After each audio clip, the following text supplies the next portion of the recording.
Good evening and welcome to the third and final edition of MxCC News. I'm your host, Quinn Pramberger. If you've gone to a grocery store or gas station or paid any bills recently, you know how much more everything is costing. Inflation is up nearly 8% this year. MxCC News reporter Corey Woods looks at the toll it's taking. Inflation is at an all-time high with no signs of slowing down. Global inflation is forecast to rise 8.8% in 2022, and the typical U.S. household is spending $445 more a month due to inflation. The price of food and gas are the worst offenders. Everything is like going up. Mortgage, I need to fill up my oil tank. It's everything. It's like affecting me. Overall, grocery prices have risen 13% over the last 12 months. The newest consumer price index shows that the price of food people prepare at home is rising even faster than restaurant prices. Better prices, I guess, keeping a close eye on sales. I'm gonna sound like an old person, but hang on to your coupons and stuff because those have saved me so many times. The rising price of gasoline is also a challenge. Gasoline prices came down slightly since the summer, but are still 18% higher than a year ago. Gas is currently averaging $5 or more in 13 states. I work another side job, part-time job, and I think I need to do that. I don't want to live, I feel like I'm living like hand to mouth sometimes. This is Julie Ornstein, Gregory Sula, and Corey Woods reporting for MxCC News. While everything is more expensive, some areas are seeing bigger inflation increases. Gas is up 18%, electricity is up 16%, and food costs are up nearly 13%. In the city of Middletown, there is a foundation being built for a new concert venue. We're checking in on the latest with that project. As you can see, I'm currently standing in front of the Connecticut River where there are plans in place to build a state-of-the-art concert venue courtesy of the Middletown Riverfront Music Hall project. City leaders in Middletown approved using $2.1 million of the American Rescue Plan to fund the concert venue, which is being built by the New Haven Center for Performing Arts. Sure, I think that would be great. I think there's only really small band spaces in restaurants right now, so I would be interested to know what the capacity and how large it's going to be. The project was originally scheduled to be built on 44 River Road, which is a property owned by Peterson Oil. However, it was moved to an undetermined location after discussion. The money will come from the $21 million federal allocation of Middletown, and Mayor Ben Florsheim said in September that a little more than 50% of the money had been allocated. I think that's more for people in Middletown to voice their opinion on that. I don't live real close to there, so I don't think it would affect me, living in the Lyme area much either way. The venue will be called the Riverbend Music Lawn, and it is estimated to cost $3.5 million. It will have a flexible capacity of between 1,250 to 2,750 people and will be open from May 1st to Halloween. The project is still subject to review from a hired city consultant, and it will be worked on side by side with the 10-year Riverfront redevelopment project. Now, concert promoter Keith Maller has come out and said that the venue is estimated to draw around 75,000 people as well as create 40 jobs, and it is also estimated to draw around 51% of Middletown's population.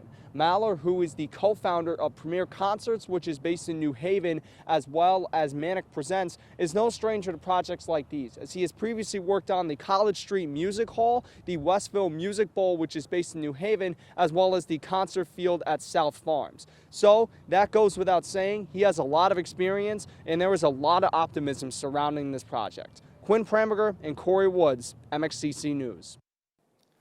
We don't have an exact timetable on when this will open just yet, but once it does, it'll be the talk of the town. A Connecticut man recovering from a stroke is speaking out. MxCC News reporter Malachi Carrero shares his story. I visited a Connecticut resident who had a stroke and continues to fight. Here is his story. Back in 2016, I had a major stroke that I was partially paralyzed on half of my body. I had no movement on the right side of my body. When it hit me, it just felt like everything was, pulling to the left side. It was like something popped in my head and everything moved to the left side, everything shifted. So I went to the emergency. That's when I had a major stroke. That's when I got airlifted to Yale New Haven Hospital.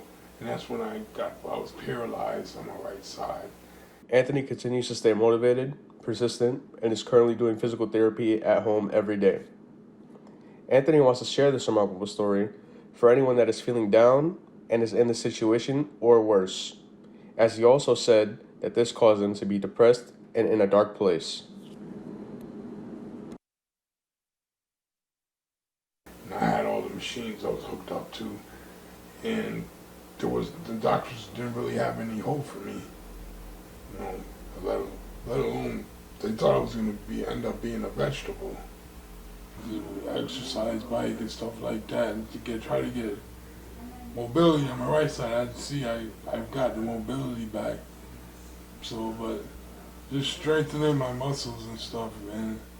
Doing a little bit every day. So, Anthony is currently looking to do a weight loss surgery, as he wants to live a healthier life. Smoking cigarettes and his weight contributed to the stroke. He wants to leave both in his past. Anthony continues to stay positive and appreciates life. I have a PCA that helps me cook, clean for me right now, and I'm thankful I have that PCA that should be able to go shopping and run errands that I can't do for myself because I can't even walk to the bus stop. Well, I'm lucky I had a lot of family and friends that helped me, especially my mother, and with family support, they helped me get through this. So you're lucky if you have, and I pray to God, and faith in God got me through this mostly. Anthony shared with us his remarkable story on how he is an overcomer. This is Malachi Carrero reporting for MxCC Student News. We wish Anthony all the best as he continues to make progress. Still ahead, a big makeover at a historic library. We'll take a tour of the changes in Glastonbury. Plus, a local zoo right in our own backyard. We'll visit Beardsley Zoo and learn about their volunteer opportunities. In times of uncertainty when everything changes, take control of your future at Middlesex Community College. Take courses to transfer or start a new degree. Middlesex is determined to help you succeed. Worried about paying? Save thousands on tuition over university costs, and flexible payment options are available. Take control of your future at Middlesex Community College, the way forward. Register now at mxcc.edu.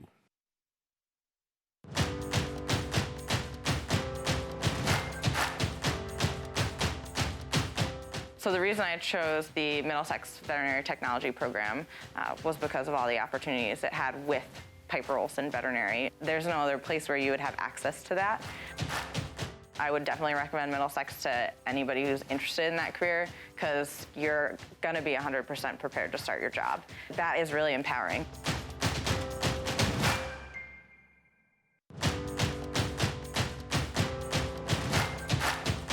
I chose Middlesex because they had a lot of different programs that I was interested in. For me, it was just easier to come here part-time and also keep my job. Middlesex, I would say, helped me get my foot in the door in the news business.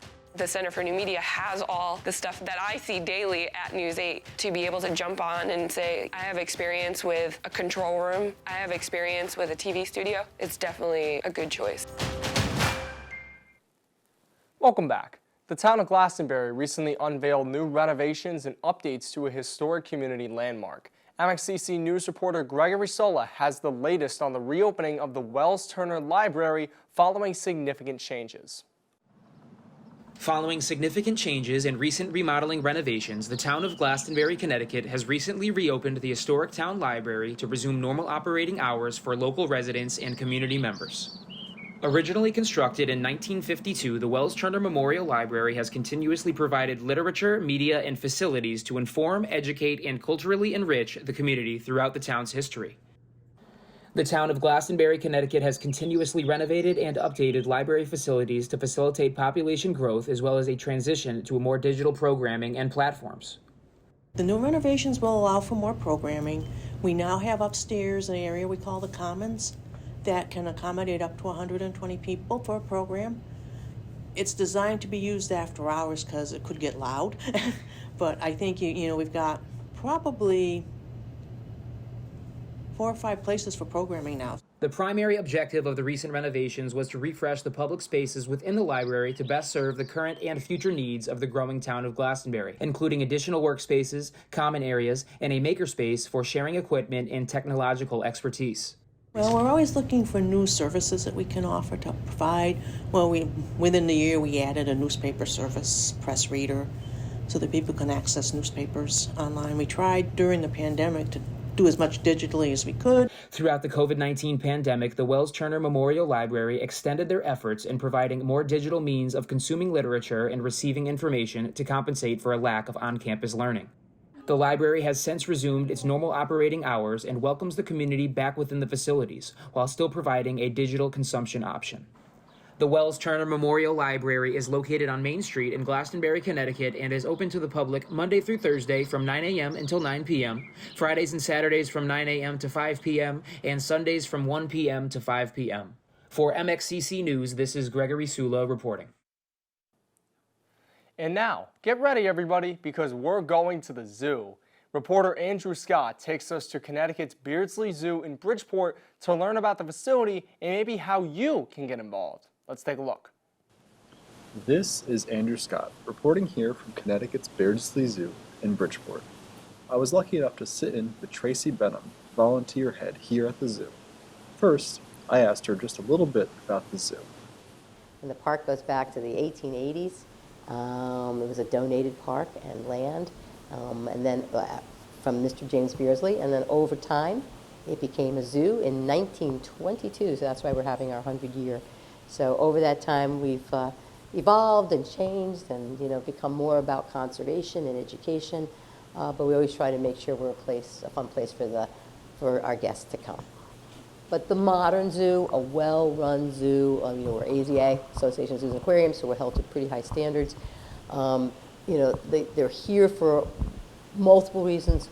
Certainly conservation, of course, research, conservation of animals and plants and spaces, also education. That's why we do a lot with schools, both formally and informally, and certainly we're here for the community for recreation. Then, I asked more about the volunteer program that she runs and how to get involved with it. Because people come in, oh, you love animals. I love animals. But I have the people job, and I love the people that come here. I love working with the volunteers. They always bring enthusiasm and idealism, so it's wonderful. And I love working with the youth and with the college kids. It just reminds us what we're here and what we're all about. I love working with the community. I love when people come in and they're having a great day with their family or their schools. And so as much as I love the animals, I call them my coworkers. We're here for the purpose. We're here for the community. So we have a teen program, a couple of parts of our teen program. We have a college intern program. We have an adult program. Amongst the adults, there are people, like you said, called Zoo Friends. Zoo Friends are people that will stand at a habitat and talk about the animals and that sort of thing, help with events. We have people who are called Zoo Gardeners, kind of self-explanatory. They work in the gardens and the greenhouse. We have people who are called docents, who basically began life here as either a zoo friend or a zoo gardener and just took more classes, and they can get involved in deeper ways. The best thing to do, we try to keep our website up to date with what's happening, when recruiting is happening, when applications are due for things. And each program is different. So, the teens are run differently, the college students are run differently. So you don't get, lost in the details. Just go to the website. There's information under education. Under volunteering. And if you scroll down, it'll explain the youth programs there as well. We also have some information under education for the youth programs. Or give us a call. Our numbers are all listed everywhere, and we can walk people through it.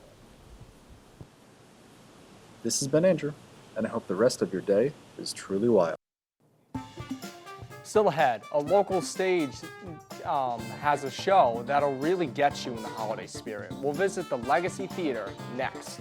And an outside Halloween attraction that's switching gears and offering a new holiday option.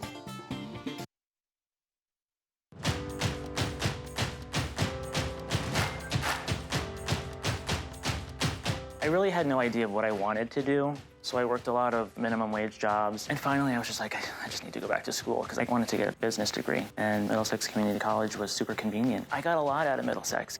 I never thought I would have reached this far with my associate's degree. It allowed me to buy a house.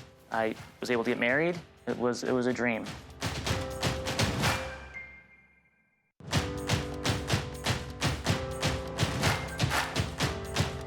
I was homeschooled, and after doing a lot of research, I found MxCC, and it looked like a really good fit for me because I wanted to transfer to UConn, and they have the Pathways program. Being homeschooled, it was nice to have smaller classes. The professors really helped me understand the material. I really felt that Middlesex was invested in my education. It's one of the greatest experiences I've had.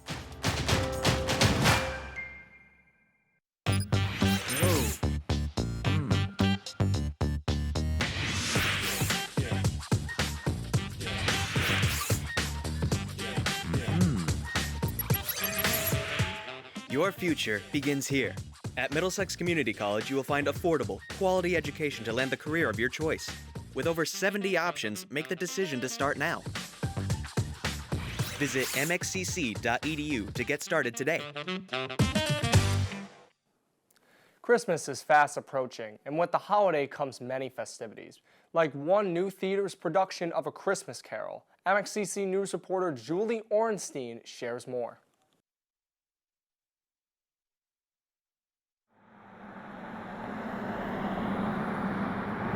Located in the coastal town of Brentford, the Legacy Theater is getting ready to do their second annual production of A Christmas Carol. Keely Knudsen wrote the show in addition to directing and acting in it. It's such a classic tale of a person overcoming weaknesses and even very, very late in their life to have a pattern of behavior for so many decades. And then to have this epiphany that completely transforms the soul is miraculous. The adaptation centers around Scrooge's relationship with Belle, his ex-girlfriend. I wanted to see what would happen if we put that story as kind of the central part of the production that would be the catalyst for what makes him so angry and so focused on money only because that won't let him down, that won't break his heart. The adaptation stays very faithful to the language and tone of the Dickens novel, except for one element. Keely wrote original music for the show.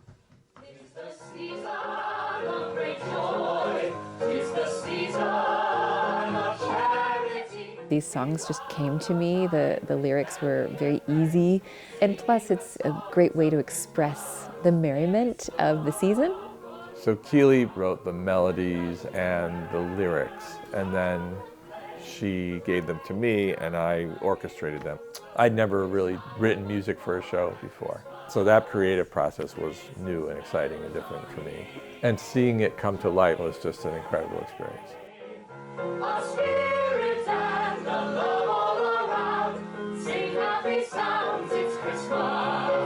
The show also features a number of effects. We have snow, we have sort of ripply water effects, we have some dreamlike imagery on the floor, and fog when Marley's ghost comes in with the chains. So far, this adaptation has only ever been performed at Legacy. Keely is also the co-founder of Legacy Theater. In 2011, I had an idea to have a theater on the shoreline called the Legacy Theater. I got some people interested in the idea, and then we learned that this building at the time was decrepit, was shut down, it wasn't to code. And so I spent about 10 years of my life fundraising for it. The building also underwent a massive renovation. They completely gutted it. We put in dressing rooms, we put in showers, we put in more bathrooms. So like while the standing structure is the same, the whole inside is completely brand new state-of-the-art theater. In April of 2021, the Legacy Theater opened to the public. It's been a dream come true and the hardest thing I've ever done. Every time we have a show and every time we have an audience come to it, it is nothing short of a miracle. So why should you go see A Christmas Carol? It's got everything. You know, it's a family-friendly production. It's a feel-good production. It's very like the original story by Charles Dickens, and it's just a feel-good Christmas show to get you in the spirit. From the ensemble that we have put together, there's a lot of really, really great talent in this show, and the songs are just phenomenal.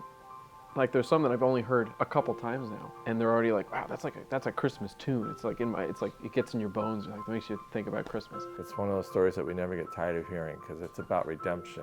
Many of us go through times in our lives where we sort of shut down the way Scrooge did, and then something comes along to bring us back to life. So it's a lovely story and something that I think just reinvigorates our own sense of hope for the future. When we sit as an audience and we watch stories like that, especially of transformation in positive ways, it helps us self-examine, and I think that seeing tales like this helps us do that self-evaluation and see where we can grow and where we can be better. The show will run until Sunday, December 11th. I'm Julie Ornstein, reporting for MxCC News. If you haven't seen the show yet, there's still a chance. There are performances Friday, Saturday, and Sunday of this week. For more information, visit the Legacy Theater website. Every fall in East Hampton, a local attraction in town goes all out for Halloween and attracts people from all over. MxCC News reporter Greg Tanner takes us there.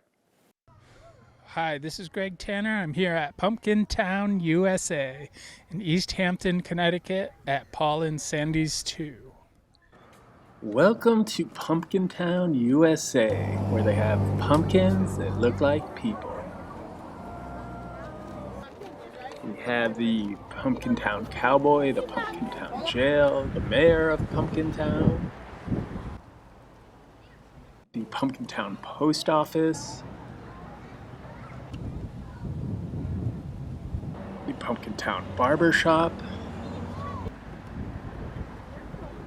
the Pumpkin Town Fire Department, as well as many Pumpkin Town people. And then there are the people that come to visit Pumpkin Town and have a costume party and contest. Third place is the Baby and Curlers. And we just thought it was so unique.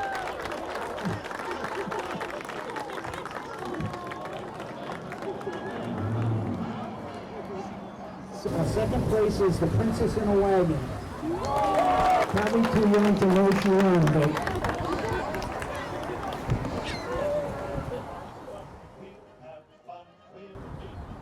and first place is the Jellyfish.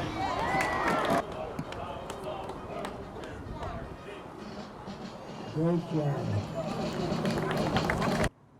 From Paul and Sandy's 2 in East Hampton, Connecticut, this is Greg Tanner. Back to you. With Halloween long gone, Pumpkin Town has now transformed to focus on the winter holidays. Every Friday, Saturday, and Sunday until New Year's Eve, they have a mile-long magical ride through holiday settings in the forest. That's all the time we have for tonight. Thank you for joining us this semester for MxCC News.